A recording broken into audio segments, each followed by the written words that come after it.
G'day guys, welcome back to Beers and Breakevens for season 2023, our very first episode, first of many, joined by my co-host once again, Timmy Williams, looking for a bounce back season, didn't finish in the top 559 last year, so bit of a kick in the dick there, but I'm sure you'll be better for the run, kid. I'm not going to lie, mate, it's... I'm a little bit disappointed. You've had 4 months to come up with something good to introduce me to this podcast, and you've had better. I had 4 months and I spent 40 seconds before this. So all good things. Guys, brought to you for another year, Blue Wealth Property. Tony and the team joining us once again. We've got some exciting announcements over the next couple of weeks surrounding that. Tony will be joining us soon. I think he's over in New York, Timmy, whining, dining, 69ing, enjoying himself as he does. Yeah. We're very keen to have him back. Yeah, doing it tough over there. I can't wait to get the big fella back onto the podcast and just get blasted from both sides like I did last time. Unreal. We've also got, obviously, Bloke in a Bar, guys. Make sure you go and grab yourself a case this weekend. Kempy's also got on the 1st of February, he's got a 50% sale for 50 hours. He mentioned it on Bloke in a Bar yesterday. It's going to be sensational. He's got a new range of teas that are coming out for it. We had a little sneak peek of them the other day. They are unreal. I've got my eyes on one in particular, but I think they're about $25. So Kempy of giving away shirts fame. I know, mate. It's not bad from Kempy, isn't it? Not a bad fella. Yeah, really emptying up, loading up with that one. I like I don't even know if they're a part of the deal. Kempy can clarify that one, but I like the soccer jerseys. I reckon they're mad. They're the good, aren't they? I reckon they're the go. So. Yeah. Just pulling out all the stops, Kempy. Doing good things. Now, on that note, we are on the hunt for some more sponsorships for Beers and Breakevens for 2023. So if you are keen to join the team, we're interested. It is, mate. We're very fortunate and very grateful to have Tony and Blue Wealth on board again this season, so stoked for that. But partnership opportunities are available, so if anyone does want to jump in, get on board with Beers and Breakevens this season, hit us up with an email, new exclusive email, beersandbreakevens@gmail.com. Flick us an email, we'll have a bit of a chat, sort something out, and let you know what we can offer. Yeah, plenty of exciting opportunities from the podcast to the YouTube to social media as well. Blue Wealth Property, they've obviously had a number of social media posts last year, which were sensational. So drinking beers. How good. And you get to come in here occasionally, spend some time with us. Drink Kempy's beers on the house. Real winners. Now, mate, to serious business, we are going to go through your team today, and then tomorrow we're going to go through my team. We decided to go through yours first because you are the expert, despite what the results from last year indicated. You think you can catch me this year or what? Yeah, I mean... I've taken the blindfold off this year. Yeah. So, never know. Yeah, as a perennial, sort of top 200-300 finisher, I suppose that defines you as an expert, which you know a little bit... what did you finish last year? 300 and something. Oh, that's cute, mate. Yeah, no, sorry, carry on. Can we get a dictionary definition of what perennial means? Mate, I don't know what 90% of the words that I say mean. I just run with them, act confident, and hope no one questions me. No doubt. But yeah, I think this year, we'll talk about it more when we get into strategy and everything a little bit later, but with the buys and everything going on, a lot less dual positions as it stands right now. Is it going to be, do you think, the hardest year so far? It will be. As someone who spends obviously a lot of time on SuperCoach, the harder the better, because we get our heads around strategy, buy planning across an entire season, being prepared for that. Like the amount of times this year people are going to get to a week and go, shit, this bloke's injured, this bloke's on the buy, I'm stuffed. It'll happen to everyone. It's going to be very frustrating, but hopefully that's where we come in and provide that strategy. You know, people live their lives. They don't spend 100 hours a week looking at SuperCoach like we do. That's what we're here for, to do that digging for you and be able to lend a bit of a hand. And just add another layer, we were talking off mic before. I mean, with the new rules about 2 HIAs, you get your 18th man activated. It could be fucking carnage at different points this year. There are so many things to weigh up, mate. And as I said, it's a big pre-season coming up for us, a lot planned. So I can't wait to get stuck into it. We'll be scratching the surface today with some early team reveals, but a bit to get through. Yeah, so I guess off the bat, we are going to go through Timmy's team today, mine tomorrow. Look, I mean, no secret, you guys are all keen at SuperCoach players. You know how it works. As far as our teams go at the moment, there are 2 trials to come. There are X amount of weeks of pre-season to come. There are injuries to come. There are fucking Players causing Barney Rubble off the field, Wes Naguamas, you name it, it's all going to happen. It's all going to fucking change. But as it stands right now, we will go through our teams at the moment. And I guess there's a lot of guys in our sides that are placeholders at the moment. But I think by the look of our team, you can sort of see strategies to some extent, how we're going to go about it. So, mate, we'll start in the fullback for you. James Tedesco, 836,000. A big whack there, but just a premium player, isn't he? Yeah, that's it, mate. And as you said, it's early days, so there's so much to change over the course of the preseason. But the game officially launches. They normally do it on about Australia Day, so a couple of weeks away. When they do that, those at SuperCoach headquarters launch the team picker to give us a bit of an idea of putting our teams together. They intentionally left off a lot of the dual positioning because the logic, and it was a good one, was that, all right, it's a lot easier to add dual positions than take it off and screw teams around. So there's a lot of players with only single positioning, and you go, this is bullshit, like he's a genuine dual position utility. So they'll be added. So there's a big one straight away that'll change the makeup of our teams. And like, while our teams are going to change a lot of the blokes I suppose the more expensive players that I've got locked in, they might be quite similar come round one. Things will change, but the cheapies in particular, a lot of placeholders in there that are just throwing him up there for now, but we'll learn a lot of that about during pre-season. So yeah, starting with the Roosters, fullback's an interesting position because Ryan Papenhuyzen, I don't think he'll be playing round one, and top dollar you wouldn't be paying for him anyway. Latrell Mitchell and the Bunnies have a really, really difficult start to the season. I can find issues with a lot of the key fullbacks. Jimmy Tedesco, he comes in, safe as houses, round one against the Dolphins, round two against the Warriors. He's probably my captain for round 1 and 2. He's an early reveal.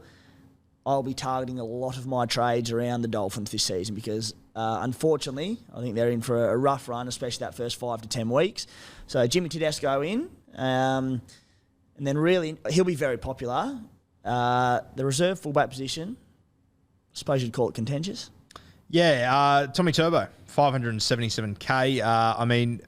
I can't imagine a world where I consider not going Turbo at that price, but I think I might be living in that world a little bit here. They've got the bye round 2.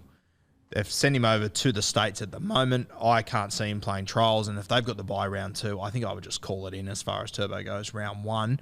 So there's a good chance you don't see Turbo until round 3, in our opinion. After that, the draw's not ideal. You've got the Melbourne Storm, you've got the Penrith Panthers, I think you've got the Parramatta Eels. I think you got one soft game in there. Eels, Bunnies, Knights is the soft one in Mudgee. Panthers, Storm. It's not great. At that price, I think he's at about a 52 average or something along those lines, so he should be able to well and truly jump above that. But I don't think he is as set and forget as what people are acting like. Not at all. And I think for me, it comes down to whether he plays round 1. At that price, I can't see myself not starting with him. A round 1 game against what we hope will be a much improved Bulldogs side, but at the same time, it's a 3 o'clock Saturday day game out in Manly as well. Just watch out. So if he does play, I'm with you. I think they'll be conservative and wait until that round 3, pending obviously how his rehab goes on the. It's a hammy, the latest, another hammy, yeah. If he's picked for round 1 and plays, I think he'll be in my team. If he doesn't, I'm not going to sit him there when he doesn't play round 1, buy round 2, no confirmation of playing round 3. But that does look like the likely one. So for now, he's in my team. Let's say he doesn't play a run or he drops out of my team. And again, we're going to go through each position in depth across the preseason, so we won't go too deep into it. But there's a few that catch my eye. Scotty Drinkwater and the Cowboys have a nice start to the season. AJ Brimson and the Titans, a decent start. Back to fullback Brimo. Outside of that, not a lot unless you're looking at the cheapy range, but for now it's Teddy and Turbo. And the other thing with Tom Trbojevic, if he doesn't play round 1, has the bye round 2, you can sit and watch him against Parramatta and South Sydney.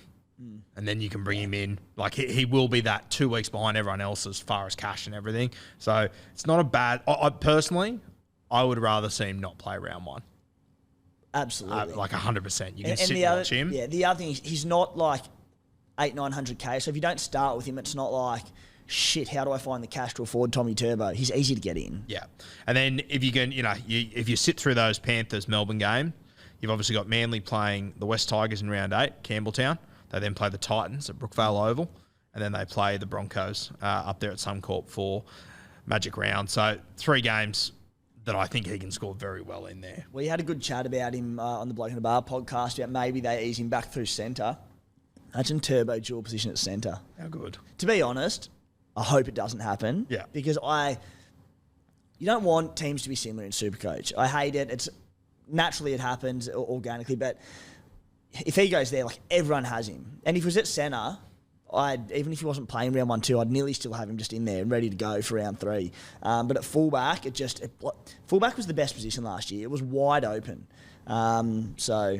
Yeah, anyway, that's a dream world anyway. So Teddy Turbo, I think I will be pretty similar. We'll reveal that tomorrow, but I think that'll be one of the more popular duos at fullback. Yeah. Let's have a look at your CTWs. Now, a guy that we're both keen on is Brian To'o, 624K. Taylor May will miss the first 2 weeks or so good chance Brian To'o will play on the left side to start, which I absolutely fucking love. I think they played the Broncos in the first week.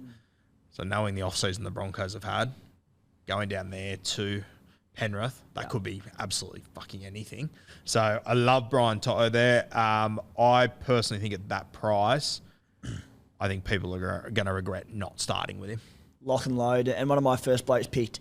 The other thing with Brian To'o is that, maybe starts on the left with Taylor May out the first 2 rounds, but I think you'll see with Viliami Kikau out, he was such a focal point of their attack in recent years among that lethal left edge. I think the right edge will get more ball because they don't have him. Now Liam Martin, he probably becomes the key line runner. I mean, Luke Garner we think will shift onto the left ahead of Hosking, but I think the right probably just that little bit more, which only helps Bisher as well. Stephen Crichton also, back in the last year, started to develop a bit of a passing game. We know that the right winger at the Panthers were just void of opportunities in recent years because Critter, he'd just do it all himself and go through them and dummied and whatever. I'd do the same if I was that good. But he started to get that little flicky out the back. So can only mean good things for Brian To'o. So he's in my side. Another thing, don't be too deterred by the prices to start the season. They've aligned with the new NRL salary cap. So they've gone up. So when you see someone like Nico Hines at 900K, don't freak.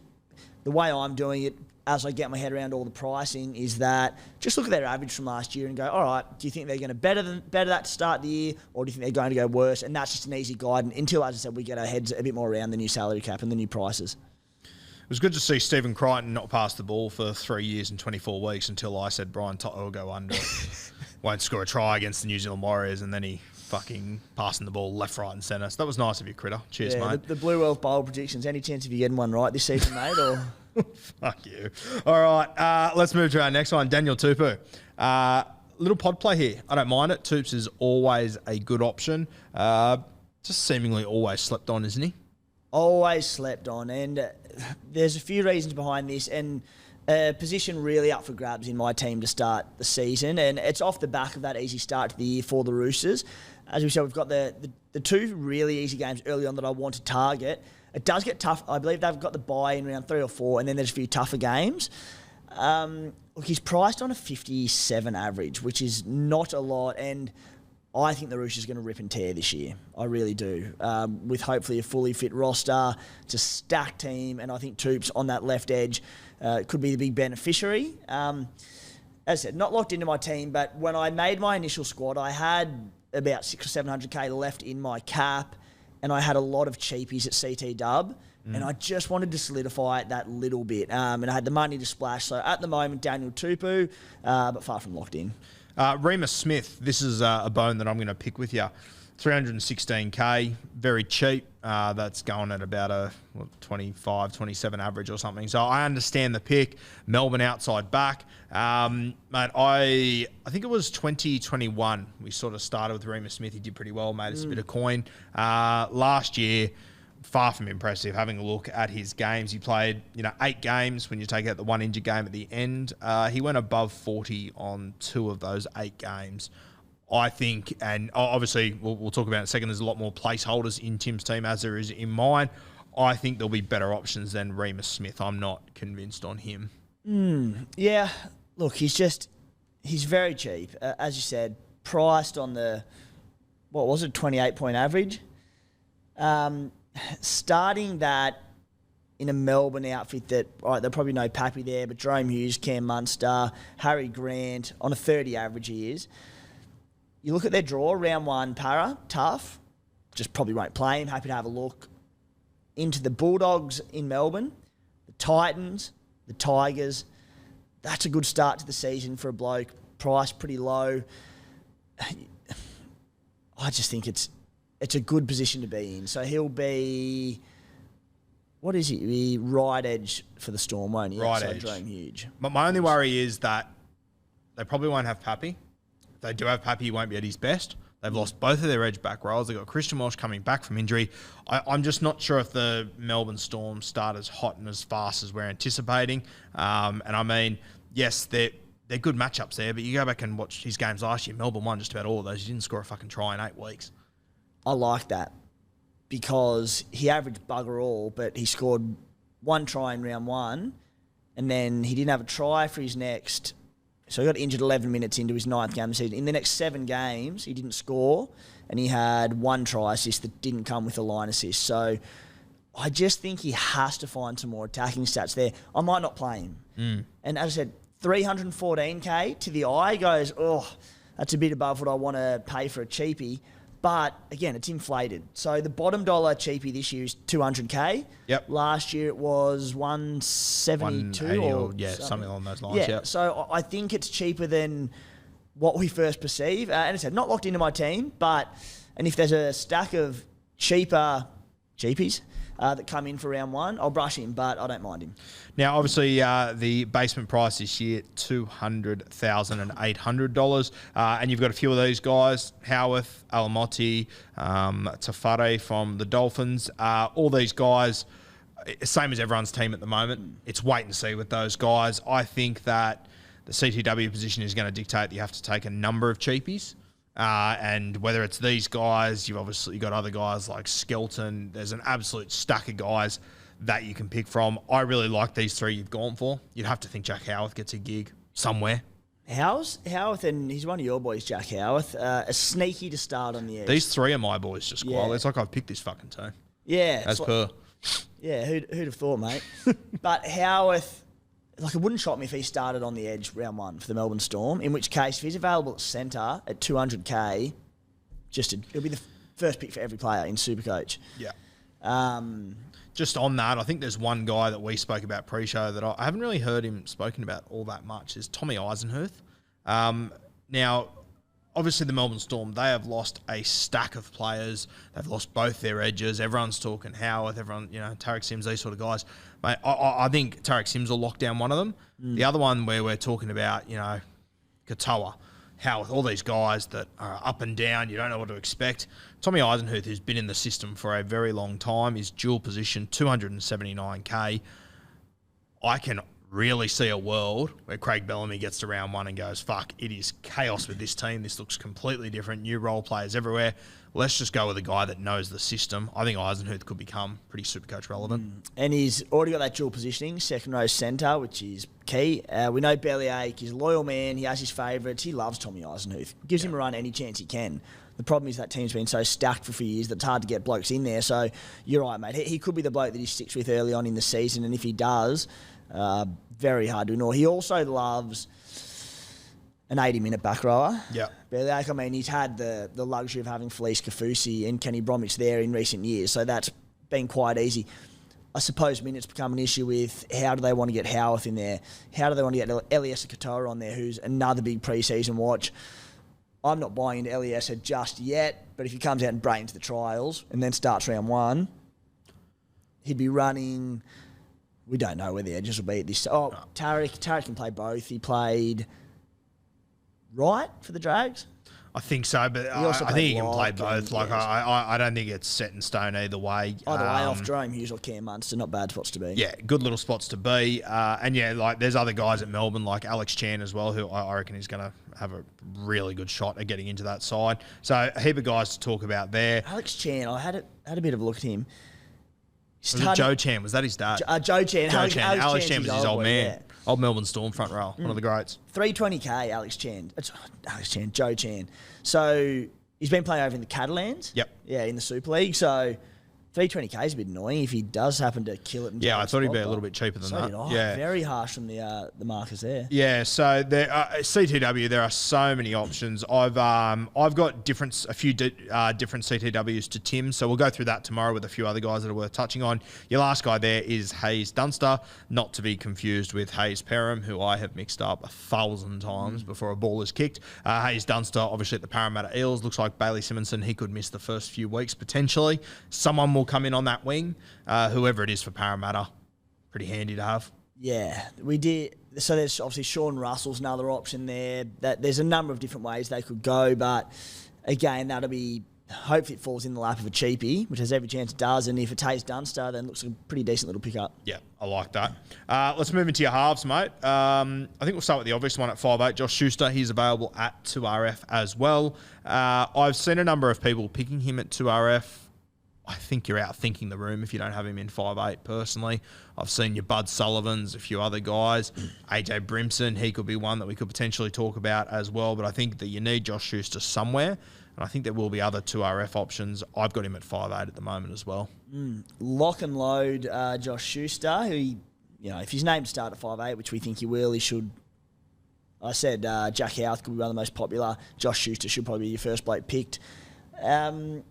It's an interesting position, 5'8". Not some good options, but question marks around a lot of them. So, look, I think I'll be pairing Schuster and a more primo sort of gun in that position. But if you're freeing up money elsewhere, I don't hate the idea, if the options emerge, of two cheapies at 5'8". You want to attack the ceilings of some of the better guys in the position, but it's an option.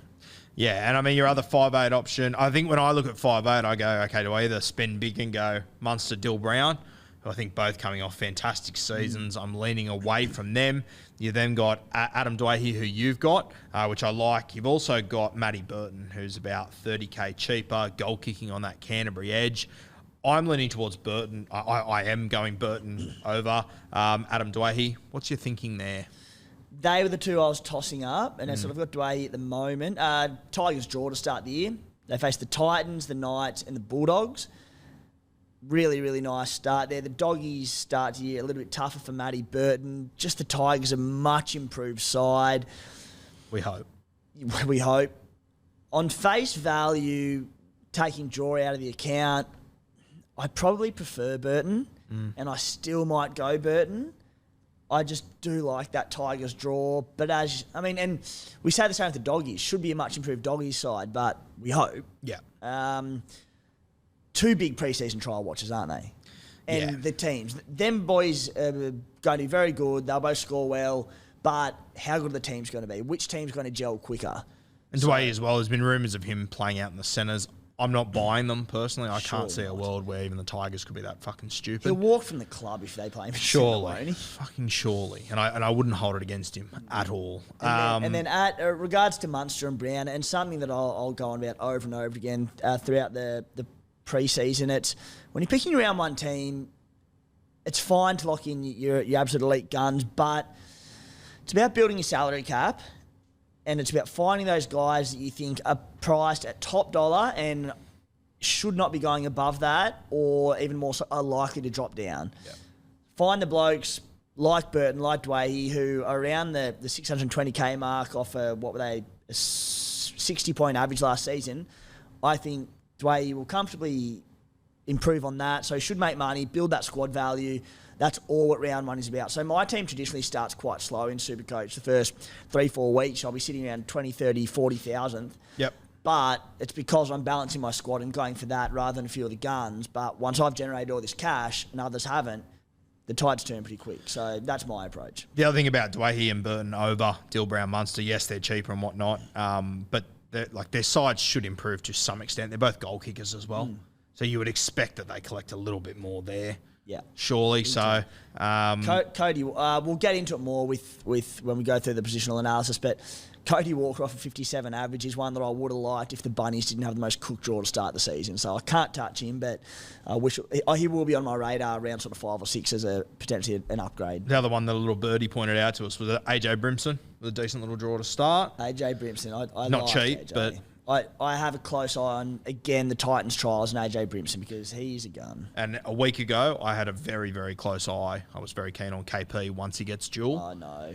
But with that calf, will he goal kick with that? Will he play with it? A lot of question marks around KP. The other one, mate, that I think is interesting, we will talk about it later, Jerome Luai. Ended up being a very sort of, just giving to Viliami Kikau and he would get all the attacking stats. I wouldn't be surprised if it changes a little bit next year. It's not an avenue that I would go down personally, but I do think he's a guy that can improve this year, Supercoach-wise.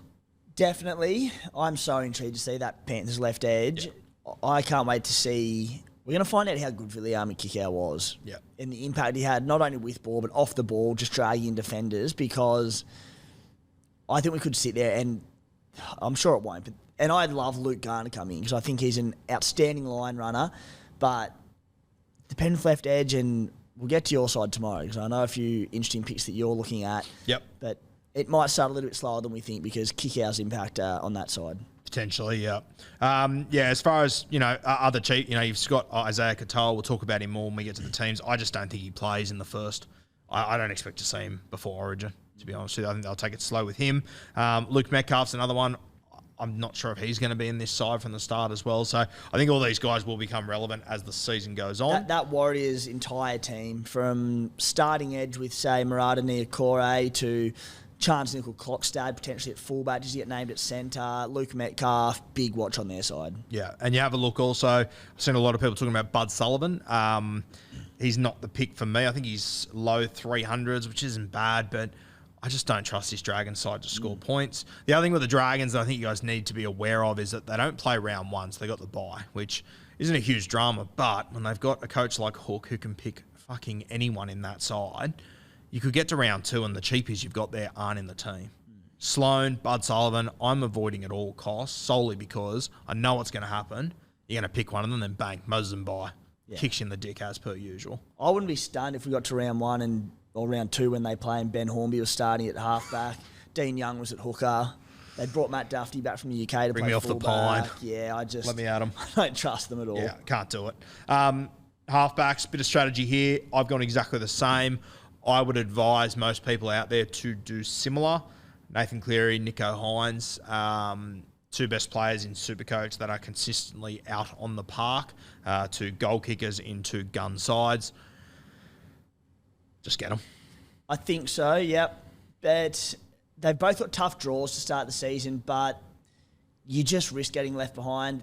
The only way that this won't be a pretty much lock and load starting position is if we're void of cheapies for round one. We shouldn't be. It should be fine, but it happens. And you might find that a few of the cheapies fall off the radar close to round one, or there's concerns over them, and it forces us to go a little bit cheaper in the halves and maybe pick up a $400,000 or $500,000 player to free up cash. But it looks pretty safe to me. And this is where, if that does happen, it looks like the Gold Coast Titans have done us a massive favour with Tanner Boyd, who is halfback / hooker.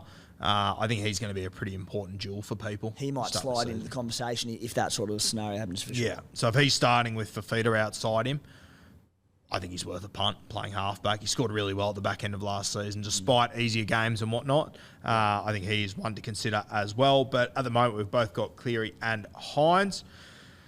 Ready to dive into 2RFs? Yeah, and another relatively weak position to start the season, I think. I'm not full of confidence with it, but fire away. Yeah, it's 2RF going to be very, very interesting this year. I keep looking at it and thinking, there's so many options, but then there's also so many options that could fall through as well. It could quickly turn into a bit of a pain in the arse. We just mentioned Tanner Boyd, who's going to be playing on the edge inside for feeder. You've got him in your back row. I think at that price, felt like last year he was playing like a fucking busted arsehole and his Supercoach scores were still unreal. Surely this Titans side can only improve. The thing about it is with Fafita, surely he doesn't... So he's priced on a 65 average. Surely he doesn't come out and average anything less than 50 to 55 worst case, in which there you're like, all right, he's a bit undervalued. He's a bit overvalued. It's not really going to hurt you, but he could also come out and average 100 over the first 5 rounds. Yeah. And I just think it's worth the investment for that reason. Initially, I was really keen on him playing outside Kieran Foran, and we had a chat about it on the Bloke podcast yesterday. I think they've made, should it eventuate, and the Titans lineup as has been reported, and he plays on the right with Tana Boyd, Bo Fermor on the left. Bo Fermor just runs a great line, and that's what Kieran Foran does. He straightens up the attack, he creates space for blokes outside him, the holes, and he needs those line runners. For Feeder, it's just give him the ball early and let him tear shreds. So we know he's got that combination with Tana Boyd from the junior days. So again, while I prefer him on the left, I think the Titans are making the right call playing him on the right, and for Supercoach purposes, I'm just too scared not to own him, mate. He is like an 8 foot, 130 kilo insurance policy. You just don't want to miss out in case he decides to put his boots on that day. So you've got to have him, I think, especially if Tanner Boyd does become an option in your sides. I just think it makes sense. Luke Garner, I think the vast majority of people will start with him. Still a chance that Hoskins could take that edge spot, but I'm just about willing to lock Luke Garner in. I think he's been very underrated. I think he's been a victim of the West Tigers and their shit fuckery for a very long time. I'm one of the, I'm probably number one fan of the Luke Garner fan club, mate. Priced on a 41-point average last season. Just moves into prime real estate on the left edge outside Jerome Luai at the Penrith Panthers. So he averaged 66 minutes per game last year. So, you know, if he comes in as an 80-minute back rower, it's not a substantial increase, but it's enough. Yeah. And as I said, one thing I look out for in Supercoach is, and in rugby league in general, I should say, just players who kill it at ordinary clubs. And Luke Garner comes to mind. AJ Brimson comes to mind in recent years for the Titans. Games where they've struggled and been belted. And these blokes are just so consistent, especially attackers when they kill you. Like, imagine what they do at a good club. Well, we're about to see Luke Garner playing on probably the best edge in the competition. Yeah, and I'm sure there would be a bit of fear from people that, you know, he'll probably play that role that Isaac Tungo played last year. But I just think there'll be enough opportunities for him to come up with attacking stats, and he'll get through a stack of work on that edge. So and again, priced on a 41-point average, if he's an 80-minute back row for Penrith, he's not averaging less. So you can't go too far wrong. Yeah. You got Ray Stone in here now. Wayne Bennett came out the other day, indicated what his side would look like. It looked like Ray Stone would probably be a bench player. There's still a lot of trials to come and whatnot. Looks like Tommy Gilbert could play in the 13, but I still see Ray Stone at 246K. You know, with that dual position, I think he's close to a must-have, to be honest with you. Yeah, I think so. Again, I suppose it's a placeholder pick, but one that looks pretty locked in. And that'll come down to the Titans round one team. All right, if he plays off the bench, he can still be a decent pick. Do they go with a 4-forward bench? Do they go 3 forward, 1 utility? Because if it's a 4-forward bench and Ray Stone's off the bench and it's sort of a lot of middles, you might go, oh, it'd be a bit concerned because Jeremy Marshall-King, you would imagine, will be an 80-minute hooker. Wait and watch, but it looks okay. Yeah, no, I think he'll play decent enough minutes, Ray Stone, and I think he's only going to be one injury away from pretty damn What's good the injury minutes. he's coming back from? Was it an ACL? It was when he scored that try for Parramatta. That's Remember right. he bounced over and the try. He killed it that game. Yeah, Hey? he blew it away. Yeah. So, but that was early last season. I think that was like hopefully early he days. gets a couple of trials under his belt and dust off some cobwebs. Yeah, and I just think, you know, when you're building a club, tell me he's not the sort of motherfucker you want out there. Yeah. Just tough as nails. I love Ray And Stone. also, slow burning cow. Coming back from an ACL, he might go 20 minutes, 30 minutes, 40 minutes, but if he can build his way up to 50 plus, you know, we can cash him in around 10 or 11. Yeah. Okay, let's go to your bench. You got my boy there, Jermaine Hopgood. He's another one that I think is close to a must-have guy. Whether he plays 13 edge, I think he will play 13. It'll be interesting to see what Parramatta do this year, and we'll talk about it a little bit later over the next few weeks. But you've got Matto. I'm not sure if he's playing in round one or whether he's coming back later, whether he's paying that fine, whatever the fuck is going on there.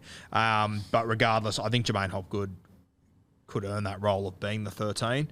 It'll just depend how many minutes Matto plays off the bench or if Matto plays on an edge.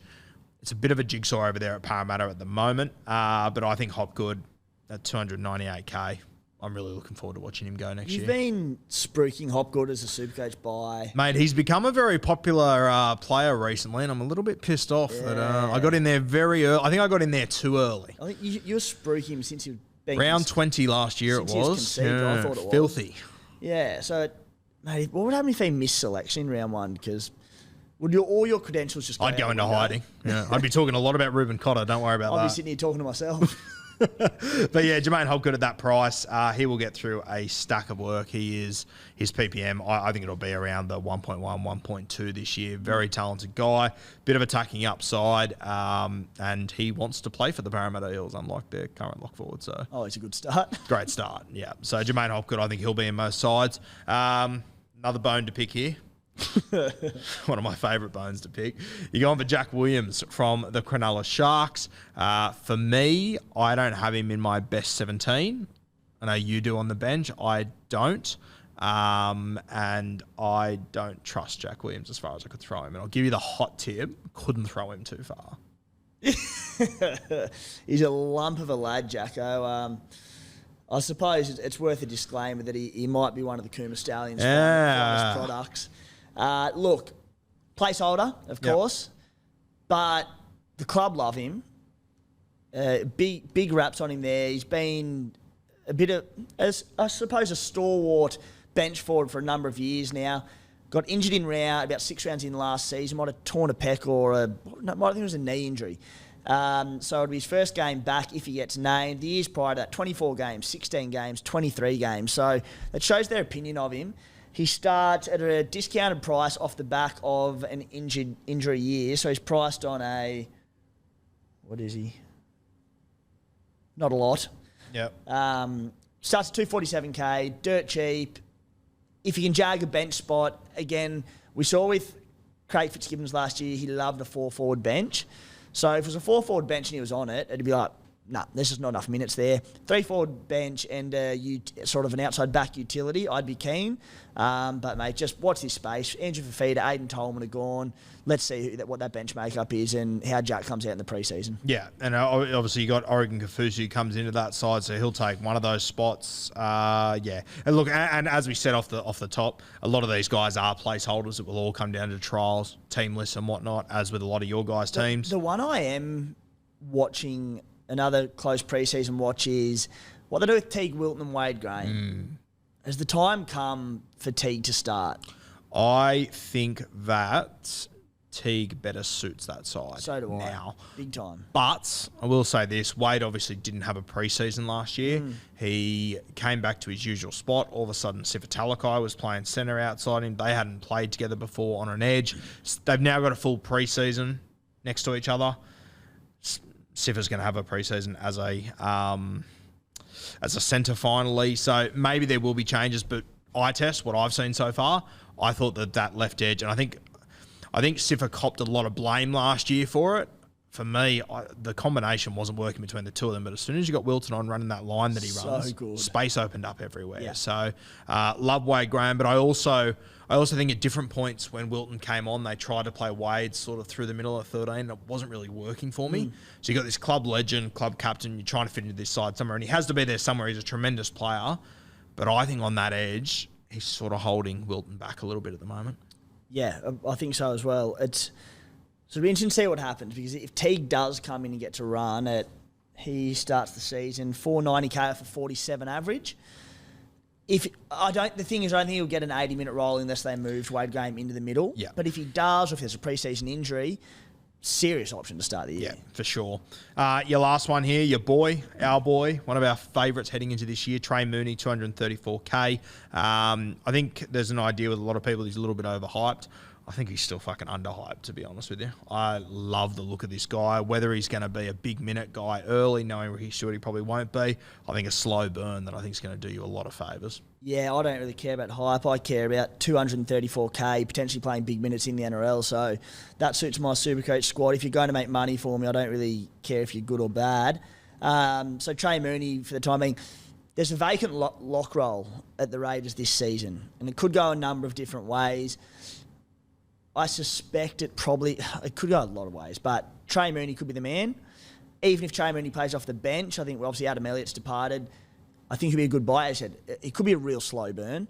The other interesting one in the back row in that same position is Corey Harawira-Naera. A SuperCoach can be a god at times when given the game time. He's just been in a Raiders pack that has been stacked for a number of years now. But he has like the most Supercoach friendly game going around. He offloads, he scores tries, like he chases kicks and dives on the end of him, makes line breaks, tackle busts. He's so good, and he's got a good motor on him as well. So if he's named to start at lock round 1, we'll try and get a bit of inside word on that one and sort of the minutes that he may be playing. And it's not something I'm realistically probably going to start with, but if he can lock in a 60-plus minute role, he could be a great buy. Yeah, I've heard a little rumour that you could see Corey Horsburgh there potentially. Yeah, I've seen that as well.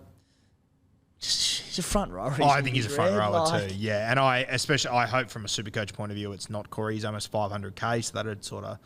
I'd rather see one of Trey or CHN get in there. It's a big front, though. You've got Big Papa, Joey Taps, Corey Horsburgh through the middle, like damaging, but I think you want a bit more mobility in the pack these days, don't you? Yeah. Yeah, so an interesting one to watch there, that Canberra Raiders spot. I'm not looking forward to playing Ricky Stewart roulette in any way, shape or form, but sometimes we've got to do this. Should we move into the front row forwards? Is there anyone else you want to chuck into our Fs, or will we wait for my side tomorrow? There is one. Yep. We won't go into... So, I thought John Bateman, who I wasn't keen on at all initially...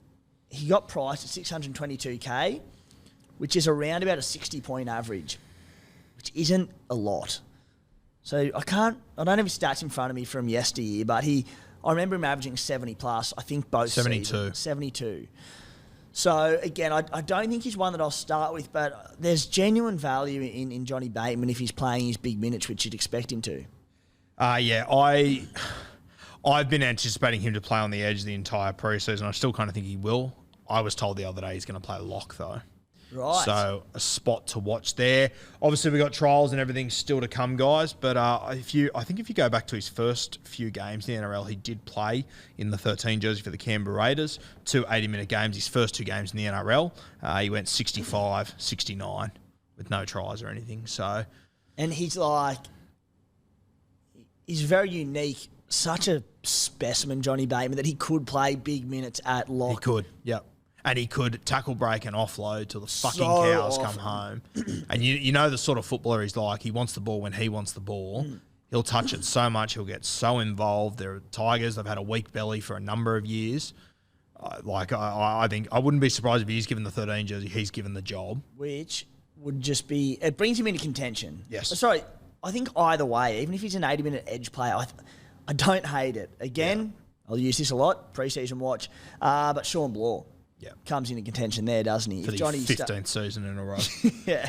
How are we going to be let down this year? Love Sean Bloor. Fuck, I hope he just puts it together and gets an opportunity. 234k. And if John Bateman starts at lock, that you would imagine would be Sean Bloor forcing the hand because I think so. They've got such big raps on him. We've seen bits and pieces of him, but he keeps getting injured. So that'd be gold for Supercoach. Yeah, Bloor is a guy that I've got in my side at the moment. We'll talk about him a bit more tomorrow. And then, the last bloke, and we don't need to go to detail in on him, but speaking of Barney Rubble off the field, but Luciano Leilua starts very cheap at the Cowboys. Very cheap. Hylam Lukey, coming out from an ACL injury. He's due back round 6, round 7. Enough time he'll be eased back as well. So if Leilua is an 80-minute edge back row for the Cows, I think he's about 550k, 550 off a 52-point average. Very nice. Yeah, with their draw as well. I think I was looking at the Cowboys the other day, do your own research, but I think it's something like they don't leave Queensland. I think they leave once in the first 6 weeks. I don't think they left Queensland last year either. Pretty much, yeah. Bloody Jesus. Queenslanders. Every year. Yeah. Front rowers. Should we get into this Disneyland segment? Yeah. Pretty fucking rank. It's dirt, isn't it? Yeah. It's awful. I actually don't mind the route that you've taken. You've gone for a guy that I haven't seen in any other teams that have been sent to me so far. Reuben Cotter. I'm actually a fan of this guy. Don't mind him. You made some good points to me earlier today about why you've gone for him. Do you want to run them through it? Yeah, and just quickly, this team I threw together, SC Playbook's been covering Big Bash, December, January, full on. So I've had teams sent to me. I've just said, look, we're getting into the league content soon. We'll get there. But I haven't really looked at other teams, so it is, I don't know how it lines up to other sides. But maybe a team instead of your excuses, you fucking coward. Excuses? Let's go. Christ, mate. Reuben Cotter. Love him. Yeah. You rate him, do you? Yeah, don't mind him. Oh, Jesus Christ. How many more episodes we got? When's finals start? Ruben Cotter, 6:23. So my approach always to front row forward position has been, especially this year, I just don't see upside in it. If I'm paying top dollar for someone, I want to get those players that will hurt you, like Nathan Cleary or Nico Hines, James Tedesco, and that's why you pay the big bucks for them. There's not a front rower. Tino Fasuamalawi, Joe Tapney, David Clemmer, Payne Haas, Jonathan Gowie, Tohu Harris, they're the top-priced front rowers. None of them players are going to hurt you unless Joe Tapney comes out and busts 28 tackles and offloads 10 times in round one, which he may. So I tend to go for more mid-rangers early on and just look for those blokes who can go and plug a role, average anywhere from 40 to 50 for me, make a bit of money. They start the season undervalued. And it's a position where we learn who these mid-rangers are as pre-season plays out and as the round one teams are named. Ruben Cotter is probably an exception to this rule because he starts on a 59-point average. Can I just say that with Ruben Cotter, you have a look at the 5 games before he got injured. His lowest score was 68. The 6 games after he came back from injury, his highest score was 71. He's a gun, mate. So he is. I think he's pretty underpriced there, realistically. But like you look at how he finished the season: 34, 55, 71, 56, 40, 46. So he only went above 57 once in the last 6 or 7 weeks. He's priced on. He averaged 57 minutes last season. I would expect his average minutes this year to be anywhere from 60 to 65. I think so. Yep. Fair. So a bit of an increase in minutes. Essentially, that was really a breakout year for him in the NRL. He based 54 in that time. Now, you shouldn't look too much into attacking stats when you consider your front rowers. You want to see increase in minutes. You want to see the work rate. But he's a bloke who will jug some attacking stats because he's just so damn good. He's a different cat at the end of the day. He's not your average front row forward. Yeah. And he scored 1 try last year and didn't set up any. And some people read that and go, where's the upside? Like, he doesn't score assist. I'm sitting there going, geez, he only needs to jag two tries and 2 assists this season to up his points. I'm like, I see upside there. And if it was a genuine plotter, you'd be clutching at straws by saying that. But Cotter's a gun, so he will. So, yeah, I think Cotter available at front row forward. I suppose they're a bit funny with how they do positioning, but maybe a chance at duel at some point. But regardless, 623k on a 59 average. I think he can average 70 plus this season, and essentially, if he stays fit, he could nearly be a set and forget. Yeah, and I mean, he is available at front row forward, so I think as much as it'd be great to have him for duel, that's probably where you're going to want him anyway, I think. Yeah. So, you might have convinced me around here. Oh, it's just something new. Not bad from the paddle pop line. Who's your other front row forward, mate? Who you got? You're starting front row forward. This is the big watch again, but Stefano Utokumanu. Speaking of blokes, can he hit the hype that we want? Just a injury-plagued season last year. Just stop-start for him. He ended up playing 9 games, so he's priced on a 30-point average. The year before that, played 21 games for a 52-point average. He only averaged 33 minutes last year. Now, the issue is, I suppose, their front row stocks are pretty strong this season. Yeah. So what minutes will he get? But he's cheap. He's very cheap. We know what he can do. I can't remember the exact stats, but I remember at the end of 2021 doing some crunching some numbers last year for the preseason. And in the last 8 rounds where he started and got the better minutes, he averaged 60 or something. So if the minutes are there and he's starting round 1, he'll be a pretty popular pick. Well, you remember in 2021, it was game 3, he went into the Origin camp and he came out just a different fucking beast and he killed it on the way home. And I think that there's a number of guys we're going to talk about over the next 2 days in the front row forward, and I think that there's a lot of mid-range guys like Saifitis, like Kepis, like Stefano, these sort of guys that if they play good footy, they're really good options. Stefano, if he gets to his best, he is the best option, I think. He came out at the end of 2021, as I said, post that Origin period, scores of 91, 47, 62, 55, 82, 50, 83 and 57. Yeah. 3 tries in that time, which, again, try scoring upside. Sweet. Give him Appy now. Give him Appy, yeah. So don't mind him. Yeah. Your bench front row forwards, the first one we'll start with is Franklin Pele. I think most people have got him in their side. as a placeholder at the moment. Whether he gets into this Canterbury side or not, I'm not sure. But I think that of all the real basement price guys, he's probably the one with the most upside. I think Pele is going to feature in our Supercoach teams for a number of years as now a cheapie, probably a midi soon, and then he could be a genuine gun over the next few years. Yeah, looks very promising, doesn't he? A bit of a hard-running forward, very exciting. So, again, role dependent, but looks all right. Yeah, and Tepai Moroa is the other one. You've got another Melbourne Storm, a dual position guy, 234k Moroa. Obviously, a lot of holes in this forward pack at the moment. I would expect him when he's fully fit, he probably will get a bench spot. I think they're lacking middles at the moment. Geez, Tepai, when he first came in for Parramatta, just looked like he was going to be a world beater. Struggled a little bit at Parramatta, spent some time with the Waratahs, has now landed at the Melbourne Storm. At that price, if he's playing, I get it.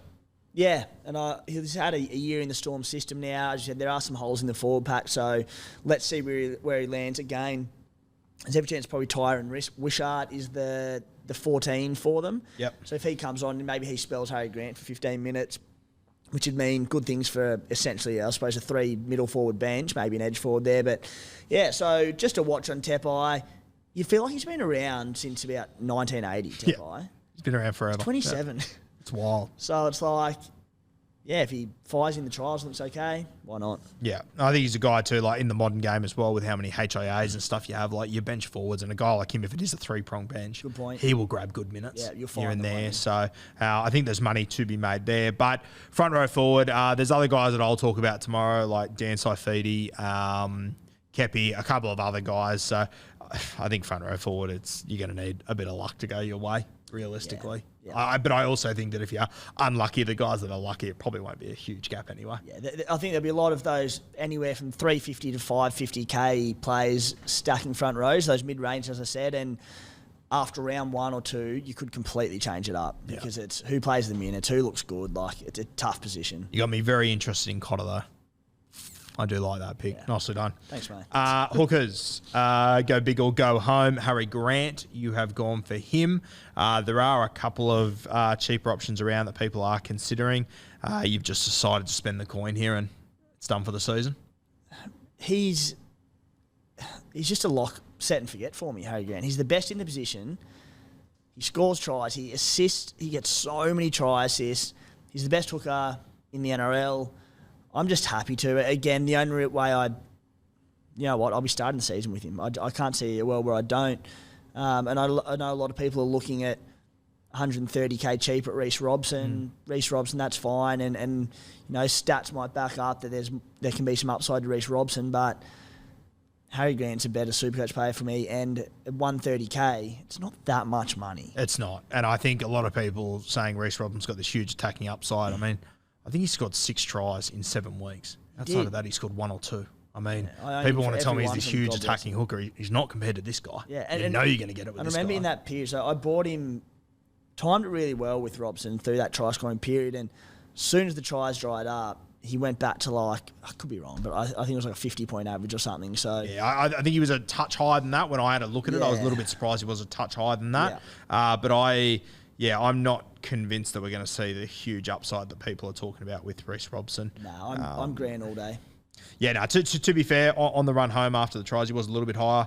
42, 78, 57, 62, 91, 63, 49, 108 to finish. Let me have a look as well. Yeah, I understand where you're coming from, though, and I would prefer I'll tell you another thing there. So he started slightly unfair stats because he didn't start the completely playing 80 minutes, but started last year with 43, 52, this is points, 43, 52, 37, 61, 39. He then went into 80-minute games from round 6, 64, 42, 55, 67. You just said that the Cowboys hardly leave Queensland in the opening of the season. Hot weather. The comp starts earlier this year as well. They play some games in Townsville. Does he play 80 in those games? That's a big ask for a middle forward to play 80 minutes in Townsville in March. So. Yeah, and I also think this year that they will run with a 14. I think it'll either be Jake Granville or Tom Chester. Tom Chester, obviously, he's a fullback, but he can play just about anywhere. You might have a fair point there early in the season. You might see him come on a little bit here and there. Thanks, mate. I'm kind of hoping that does happen. Because I won't have Reece Robson. I'm saying, I hope people go to Robson and avoid Grant. Like, happy days. I'll watch him tear up and average 100. Yeah, love that. Your last player, your other hooker, Hectic Cheese, Brandon Smith, arriving at the Chooks. Very cheap. Picks himself. I think so. I think people probably get a little bit excited at Cheese because it is Cheese and he's just so fun and lovable and dynamic on field. I'm not going to say he's set for round one, but he looks the go at the moment. My probably slight concern is just with these, we speak about it so often. Last year on the Bloke podcast, too many mouths to feed at the Roosters, and what role are they going to have Cheese playing? Is he going to be distributing a lot? Is he going to do what he did at the Storm and just run? I don't know. But look, on face value, averaged 49 minutes last year for 45 points. The year prior, he averaged 68 points in 60 minutes. I suppose the question is, what do we see his role being? Starting hooker for 60 minutes? I think so, but I also think I think that now it's not Connor Watson, it'll be Jake Turpin. I think it could be less than 60. Yeah. Because you're going to have to give Victor Radley a spell at some point, and I think the perfect guy to bring on when Victor Radley's off would be Cheese. So does Turpin come on at hooker and Cheese just goes to lock though? That's what I reckon would happen. Which probably doesn't hurt his minutes too much. Yeah, but I don't think he'll play huge minutes still. Yeah. I still think that... Because then Radley will come back on for Smith, and then maybe Cheese comes back on for Turpin last 20 or something.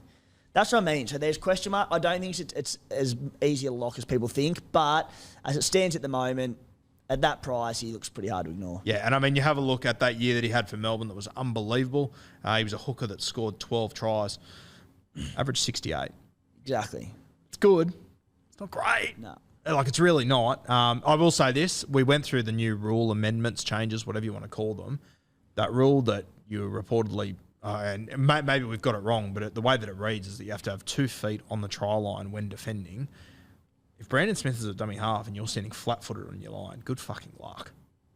How are you going to stop that? It's ridiculous. And it can't last long. But if it does last the first few weeks, if the Dolphins have to do it to Brandon Smith, I'm very interested. You could have 4 tries in 20 minutes. Yeah.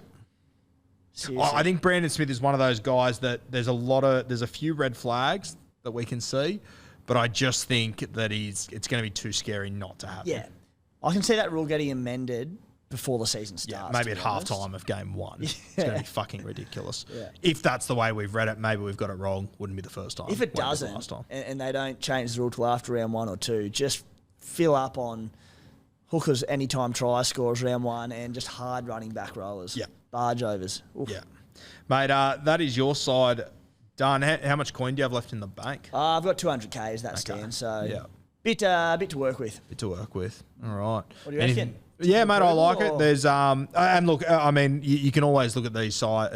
People send me their teams, and I look at them, and there's so many placeholders in teams that it's hard to make comment on them. But I do. I like the Daniel Tupu play. I always like bringing him into a side. I've never really done it myself, but I always like it. I love the Ruben Cotter play. I'm a big fan of that. Any dislikes? Not from the cheapies. Dwayne, I don't like. I don't know how you can possibly trust him. I can't do it. But if the Tigers do hit the ground running, I can understand. I don't like Remus Smith, as I said, but I think it's not a huge issue. Other than that, there isn't really much for me to disagree with. When I saw Ruben Cotter this morning, I wasn't huge on it. And I sat down and you explained yourself, and I'm actually seriously considering bringing it into my side, which we will reveal tomorrow. I think you're going to host that one and put me in the hot seat. I'm a little bit nervous. First time for it, mate. I like being comfortable over here. It's good, like the hosting side of it. You just really get to run the narrative, run the story. It's great. It's the best. Yeah, talk when you want to, shut them up when you want to. It is good. And that's Speaking of, that's about enough for me. Okay. Tomorrow you'll be diving into my side. Looking forward to that. Yeah, I will, mate. Looking forward to picking that apart and once again forging you into a top 500 finisher. Love that. Guys, Bloke in a Bar, 1st of February. We will remind you tomorrow and next week. Kempy's got a 50% off sale for 50 hours kicking off on the 1st of February. So very exciting. Some of the gear you can get there is unreal, and he is pretty much giving it away. Shout out to Blue Wealth Property, Tony and the team. They make investing in property easy for you. If you'd like to get in touch with the team, reach out to myself or Timmy and we can set you up. And any sponsors out there that are keen to join the team, beersandbreakevens@gmail.com. Thank you, guys. We'll see you tomorrow where I reveal my Supercoach side as it stands right now for 2023.